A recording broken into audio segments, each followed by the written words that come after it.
A lesson in generosity. The late afternoon sun streamed through the tall windows of Romano's family diner, casting golden stripes across the polished wooden tables. The restaurant hummed with the comfortable sounds of dinner time, the gentle clinking of silverware, the murmur of conversations, and the occasional laugh of satisfied diners. At the corner booth near the window sat the Morrison family. Charles Morrison, dressed in an impeccably tailored navy suit despite it being a Saturday, sat beside his young daughter, Lily. His wife, Victoria, sat across from them, her designer handbag resting on the seat beside her. Between them, their son, 8-year-old Mason, played absently with his cloth napkin.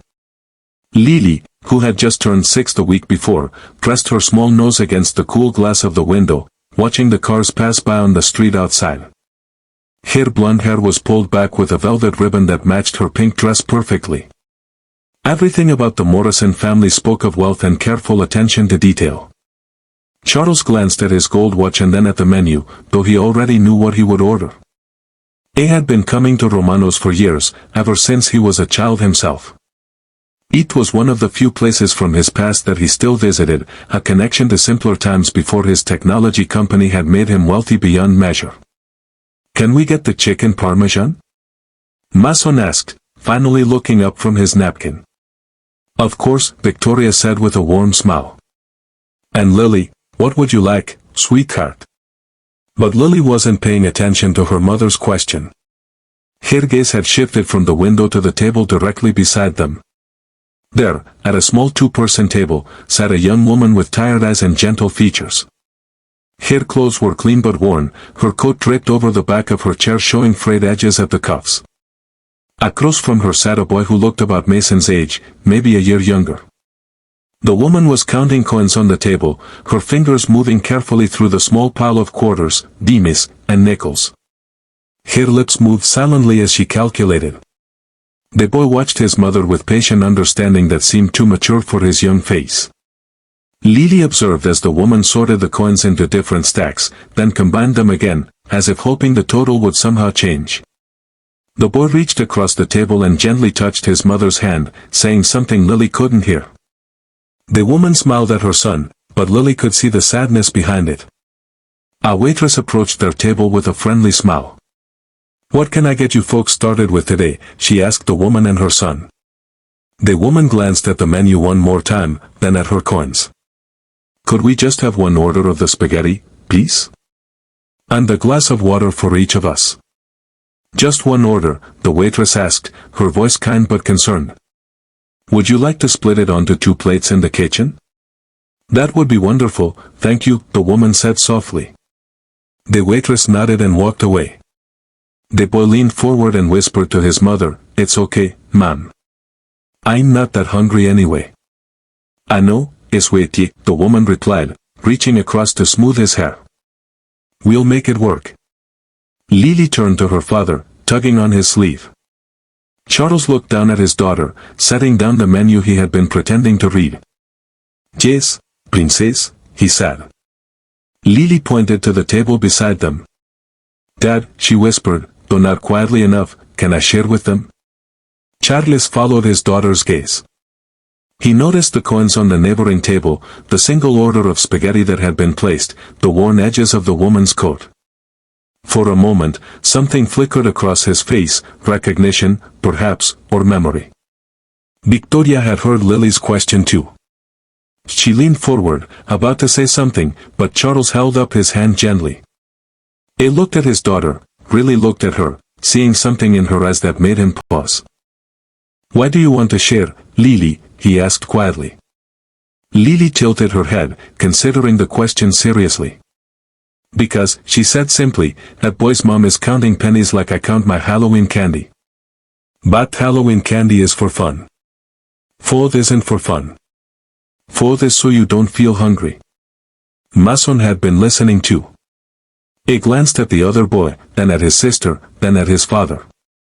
"Lily's right, Dad," he said. Charles felt something shift inside his chest. He thought about his own childhood, about his mother counting coins at a different diner many years ago. He thought about the businessman who had once sat at the table next to them and quietly paid for their meal without saying a word. He had never forgotten that moment, that unexpected kindness that had meant everything. He looked at Victoria, who nodded slowly, her eyes glistening slightly. Charles caught the attention of their waitress as she passed by. She leaned down to hear his quiet words. She smiled, nodded, and hurried toward the kitchen. A few minutes later, the waitress returned to the neighboring table. "Excuse me, ma'am," she said to the young woman. "There's been a change to your order." The woman looked up, confused and worried. "Is something wrong?" "Not at all," the waitress said warmly. "The kitchen would like to offer you our family special today. It includes 2 chicken parmesan dinners, a side salad, garlic bread, and dessert. Compliments of the house." The woman blinked in confusion. "I don't understand." "He didn't order." "Please," the waitress said gently. "Just enjoy your meal." The boy's eyes widened with wonder. His mother's hand went to her mouth, and tears began to well in her eyes. She looked around the restaurant, trying to understand, trying to find who might have done this. Lily watched as the food arrived at their table, 2 steaming plates of golden chicken covered in melted cheese and rich tomato sauce, fresh salad with vinaigrette, warm bread glistening with butter.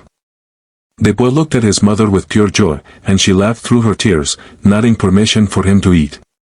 Charles felt Victoria's hand slip into his under the table and squeeze. Mason grinned at his little sister, who beamed back at him.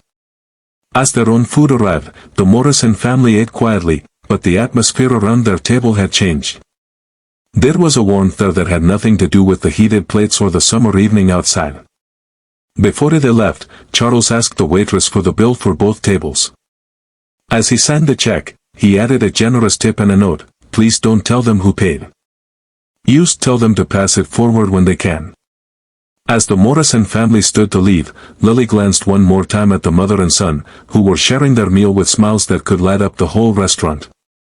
The boy was telling his mother an animated story, waving his fork in the air, and she was laughing, really laughing, in a way that transformed her tired face into something beautiful.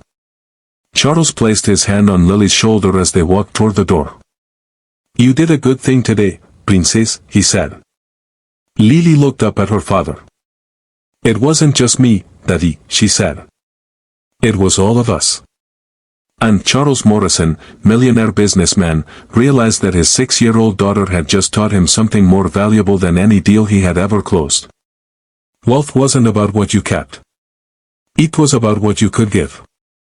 As they stepped out into the golden evening, the setting sun painted everything in shades of hope and second chances.